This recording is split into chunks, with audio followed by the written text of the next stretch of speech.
اب اس کو یوٹیوب کے ذریعے پیسے ملنے لگے تو وہ اس کو پروموٹ کر رہا ہے، اس کا جناب میری بہو جیسی کوئی ہے نہیں، تمہارا دادا جس کی قبر میں لات ہے، جو چتا پہ جانے والا ہے، اس کا عنقریب اس کو آگ لگنے والی ہے اس کی جسم کو، وہ بکواس کرتا ہے، میرے ملک کے خلاف زہر اگلتا ہے۔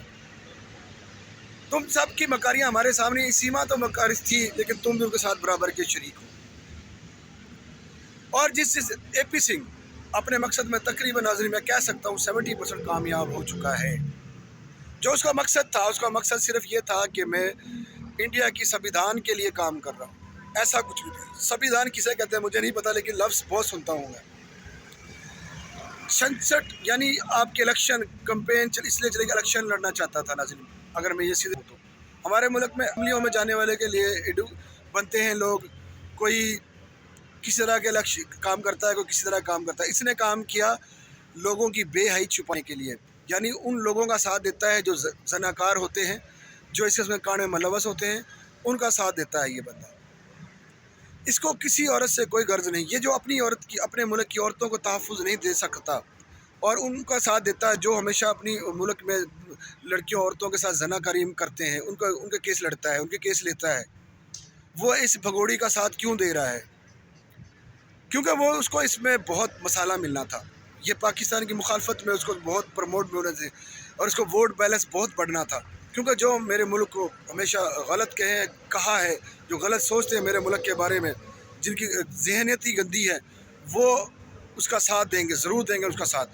جو امن پسند لوگ ہیں وہاں سے انڈیا سے 80% لوگ ہمارے ساتھ جڑے ہوئے ہیں ناظرین۔ وہاں پر مسلمان کے نہیں، عام ہندو، سکھ، عیسائی، ہر مذہب سے لوگ جڑے ہوئے ہیں انسانیت کے لیے۔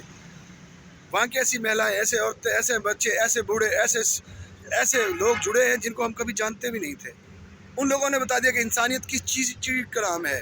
انسانیت زندہ ہے، آج بھی زندہ ہے، میں کہتا ہوں ناظرین آج بھی زندہ ہے، اور ثابت ہو گیا یہ دو ملکوں کے تعلق کے درمیان میں، یہ ثابت ہو گیا۔ سرحدیں اپنی جگہ پر ہے، میرا ملک الحمدللہ اپنی جگہ پہ، آپ کا انڈیا اپنی جگہ پہ ٹھیک ہے، وہ قائم دائم رہیں گے اپنی جگہوں پہ، وہ اپنے کام کرتے رہیں گے، حکومت اپنا کام کرتی رہتی ہے، ہمیں ان معاملات میں عمل دخل نہیں لیتے۔ لیکن ہم ناظرین ہمیشہ ان 4 بچوں کے لیے آواز اٹھا رہے ہیں اس نے پچھلے 10-15 ماہ سے۔ کیوں؟ اس کی وجہ ہے کہ ہم مظلوم شخص کے ساتھ ہیں، ایک انسانیت کے لیے بات کرتے ہیں، دکھ درد کی آواز سنتے ہیں، ہمارے دل کے اندر احساسات ہیں، جن کے احساس نہیں ہے وہ تو مردہ دل ہوتے ہیں۔ ہمارے مذہب میں یہ کہا کہ جن کے احساس ہی نہیں وہ مردہ دل کو زندہ نہیں رہتے، وہ مردہ ہی ہوتے ہیں، وہ ہمیشہ زندہ رہنے کے باوجود مردہ ہی ہوتے ہیں۔ جو لوگ اس کو سمرتھن کا دے رہے ہیں، اس کو پروٹیکشن دے رہے ہیں سیما حیدر کو انڈیا کے اندر، وہ مردہ ہیں۔ زندہ ان لوگوں کہتے ہیں جن کے دل سے آواز نکلتی ہے، غلط کو غلط کہنا، سچ کو اور صحیح کو صحیح کہنا، یہ وہ لوگ زندہ لوگوں کی مثالیں ہیں۔ اور وہاں سے بہت سے ہمارے دوست احباب جو زندہ ہیں، اور 80% لوگوں نے ہمارا ساتھ دیا، پاکستان غلام حیدر کا ساتھ دیا، انسانیت کا بات کی، انسانیت کی بات کی ناظرین۔ ہم یہ کہیں گے انسانیت کی بات، بارڈر کی بات نہیں کی، انسانیت کی بات کی۔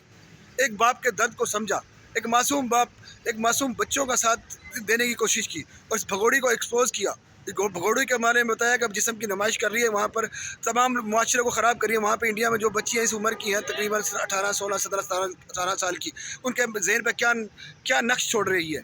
پاکستانی لڑکیوں پہ کیا نقش چھوڑ رہی ہے؟ کیا وہ ان کو کیا میسج دے رہی ہے؟